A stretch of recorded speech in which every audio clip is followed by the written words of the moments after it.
আসসালামাইকুম। আসলে অনেক কথাবার্তা শুনছি, তারপরে লাশের খবরও পাওয়া গেছে। শুনলাম নাকি ওই হিন্দু বাড়ির যে মহিলা, ওনাকে নাকি এখানে মাইরে ফেলে রাখা হয়েছে। তো ধীরে ধীরে কাছে যাচ্ছি, আপনারা দেখতে থাকুন।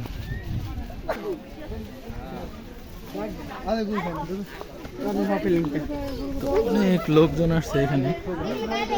প্রথমে সবাই ভাবছিল যে আসলে এটা কোনো মানে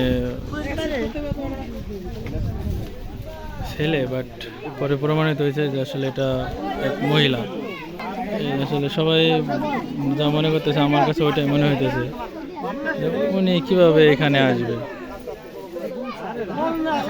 মনে হয় কোনো দূতরা এখানে রেখে গেছে, তো কে বা কারা রেখে গেছে এখানে এটা কেউ জানে না। পরে এখান দিয়ে চলে যাব, তো আরেকটু আপনাদের দেখাই নিয়ে আসি। এই যে হচ্ছে বাহিনীর লোকজন, নগরকান্দা থানার পুলিশ।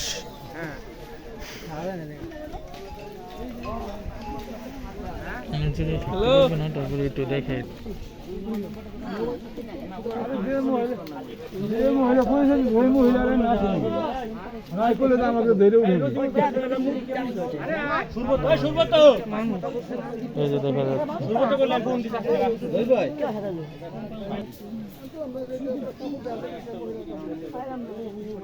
এরকমই তো হইছে, আমার ডাইরেক্ট না করে দিয়ে গেছে যে আমার লোক নাই।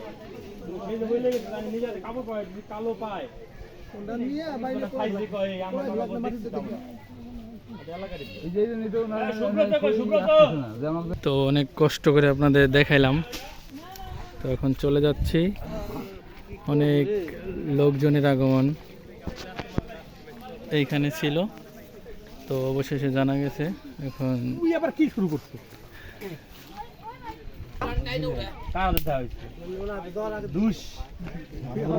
নাতি আছে কই গেছে না? হ্যাঁ ওনা নাতি তালাশ করে গেল বাংলা বাড়ি জামা বলে ওই তো আগে আরে নাতি ভাই ঘুমাইছে তিনি ব্যাগ এখানে দেখতে ভাই না করে চলে গেল আমাকে। হ্যাঁ যে এই লোক আমাদের না আমি বললাম আপনি ধার দাঁড়ান সারা সরকারে উড়ে নিয়ে করে দিতে ওই লোক